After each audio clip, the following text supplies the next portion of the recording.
ये जो वर्ड आप कह रहे हैं ना, बदलाव, परिवर्तन, ये एक दिन में नहीं होता है। जिस वोट तरह को से अगर हम कोई पार्टी आपको निमंत्रण दे, चाहे बिहार की कोई भी पार्टी, राजनीतिक पार्टी है, जिस तरह से आपका जो है इस सम्मेलन को देख करके, तो आप किस पार्टी में जाएंगे अगर आप गठबंधन करना चाहें तो? हाँ, आपका सवाल अब पिछली बार आप मुख्यमंत्री से आप मिले थे, हाँ। तो उसमें जो है एक हवा बन गया था कि आप जो है बहुत जल्दी जेडीयू के साथ आने वाले हैं। देखो उन्होंने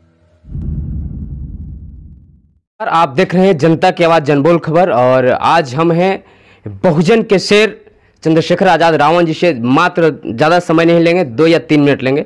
और सबसे मेरा पहला सवाल होगा सर आपसे कि आप जिस तरह से जो है बहुजन समाज जोड़ो पद यात्रा जो आपने आज सफलपूर्वक यहाँ पे उसको समाप्त किए, क्या लगता है कितना आपको बिहार में बदलाव होगा राजनीति देखते हुए आपके अपने पार्टी के लिए?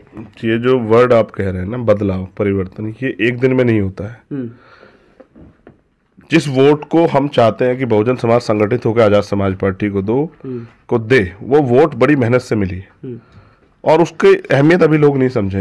तो एक दिन में मिली नहीं और एक दिन में लोग तैयार नहीं होंगे। विश्वास पैदा करना पड़ेगा, लंबे समय तक उनके बीच में रहना पड़ेगा और उनको ये वोट की वैल्यू बतानी पड़ेगी कि वोट करोड़ों रुपए से भी ताकतवर है। और उम्मीद है, परिवर्तन प्रकृति का नियम है, आज नहीं तो कल हम लोग लगे हुए हैं, हम लोग छोड़ने वाले नहीं है। क्या तो हम नहीं रहेंगे या फिर जो परिवर्तन है वो होकर रहेगा, तो इसलिए हम लोग सतत चलते रहेंगे। बिहार में बहुजन का पार्टी, बहुजन समाज का मतलब कि जो है अभी राज चल रहा है, कहा जाए मतलब कि बहुजन ही नेतृत्व करे, फिर भी बहुजनों पे इतना अत्याचार हो रहा है, इसके बारे में क्या कहना चाहेंगे आप? तो इसलिए तो हम कह रहे हैं कि बहुजनों का अपना राज आना चाहिए। अगर वास्तविकता में बहुजन राज है, इस सरकार पे अवसर है कि प्रमोशन में रिजर्वेशन लागू करे, ये SC ST OBC को ठेकेदारी में आरक्षण की व्यवस्था कराए, ये SC ST OBC और मुस्लिम बच्चों की स्कॉलरशिप दे, ये SC आयोग बनाए, ये और जो मांगे हैं, जमीन 18 लाख बीघा से ज़्यादा जमीन है उसको लोगों में वितरित करें, कुछ ऐसा काम करे जिससे इन वर्गों को सशक्तिकरण हो। आज भी कच्चे मकान है, प्रदेश की राजधानी में है, पुरानी पेंशन बहाल करें इन वर्गों के लिए, कुछ तो करके दिखाएं जिससे लगे कि ये इन वर्गों की सरकार है, या बस कहने से हो जाएगा। हमारे लोग इतने दिनों से विश्वास करते रहे कि कोई हमारी ज़िंदगी बदला, किसने बदली क्या? अगर आप संघर्ष नहीं करोगे तो बताओ आपके घर में रोटी कैसे आएगी? सरकार तो चुनाव के समय आपको दे सकती है रोटी, बाकी चुनाव के बाद तो वो आपसे छीन सकती है, और यही कर रही है सरकारें। इसलिए हम ये प्रयास कर रहे हैं कि क्या तो सरकार हमारी मांगे माने, और नहीं मानती तो सरकार की पोल खुलेगी, सरकार किसकी है। हमारी होती, इन वर्गों की होती तो इन वर्गों के लिए काम करती, और नहीं काम करी तो इन वर्गों की नहीं है। अभी जिस तरह से अगर कोई पार्टी आपको निमंत्रण दे, चाहे बिहार की कोई भी पार्टी, राजनीतिक पार्टी है, जिस तरह से आपका जो है इस सम्मेलन को देख करके, तो आप किस पार्टी में जाएंगे? हमारी तो अपनी पार्टी, आजाद समाज पार्टी। अगर आप गठबंधन करना चाहें तो? हाँ, आपका सवाल अब करेक्ट हुआ। तो ये निर्णय यहाँ की भीम आर्मी आजाद समाज पार्टी के नेतृत्व का है। मुझे यहाँ विधायक नहीं बनना, यहाँ से मुझे यहाँ से MP नहीं बनना। मेरा काम मात्र एक है कि जो पहचान मुझे मिली है उस पहचान के जरिए मैं इनकी आवाज़ को मजबूती से उठाऊं, और जो मैंने सीखा है संघर्ष से वो मैं इनको सिखाऊं। जिसे सीखने मुझे 10 साल लगे, इनको मैं वो 2, 4, 10 घंटे में कैडर के माध्यम से सिखाऊं। जो महापुरुष कह के गए हैं वो आज है भी नहीं, उनकी बातों को, उनके विचार को, उनके संघर्ष को अपने समाज तक पहुँचाऊँ, जिससे इनके अंदर आत्मबल पैदा हो, इच्छा शक्ति पैदा हो, ज्ञान पैदा हो, और ये आगे बढ़ के इस काम को करें। पिछली बार आप मुख्यमंत्री से आप मिले थे, हाँ। तो उसमें जो है एक हवा बन गया था कि आप जो है बहुत जल्दी जेडीयू के साथ आने वाले हैं।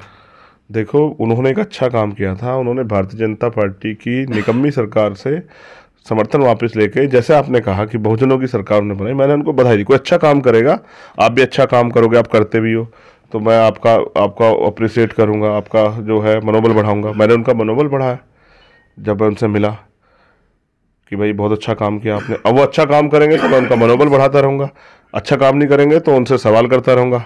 लेकिन भाईचारा अपनी जगह है और अधिकार अपनी जगह है। अगर 2 भाइयों में भी अधिकारों को लेकर झगड़ा होगा तो उनमें भी विवाद हो जाएगा। मैं तो चाहता हूं कि उनकी सरकार में जो पिछली सरकारों में नहीं हुआ वो इन वर्गों के लिए काम करें, और वो नहीं करते हैं तो फिर मेरे उनसे शिकायत रहेगी, क्योंकि मेरी लड़ाई यहाँ अपने लोगों के अधिकारों की है और उसको मुझे लड़ना है। और एक आखिरी सवाल होगा कि आपके जो कार्यकर्ता हैं वो चाहते हैं कि मतलब कि जमीनी स्तर से काम करते हैं, लेकिन कभी कभी ऐसा होता है कि नाराज हो जाते हैं, उनके लिए क्या कहना चाहेंगे आप? देखो, जो मिशन को समझ जाएगा वो नाराज नहीं होगा। हमारी लड़ाई लंबी लड़ाई है, तो जो नाराज हो जाते हैं इसका मतलब वो अभी अपरिपक्व हैं। उनको अपने महापुरुषों का त्याग बलिदान संघर्ष देखना चाहिए कि बाबा साहब अम्बेडकर ने अपने 4 बच्चे कुर्बान किए, माननीय काशीराम साहब ने अपना पूरा जीवन कुर्बान किया, जननायक कर्पूरी ठाकुर की अगर कहीं ईमानदारी की मिसाल देखनी है तो आप उनको देखिए, बाबू जगदेव प्रसाद ने कैसे शहादत दी, हमें उनको देखना चाहिए।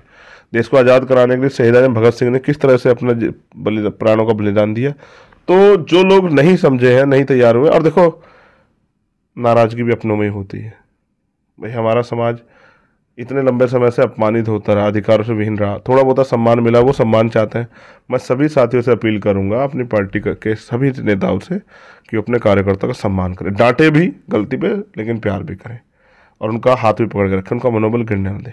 आप बहुत अच्छा काम करते हैं, मैं देखता हूँ। भाई आपके लिए मंगल कामनाएं, आपके चैनल के लिए भी, कि आप ऐसे आगे बढ़ते रहें। चलिए बहुत बहुत धन्यवाद। अभी आप सुन रहे थे और लगातार आप बन रहे और देखते रहे जनबोल खबर। तब तक के लिए जय भीम, जय भारत।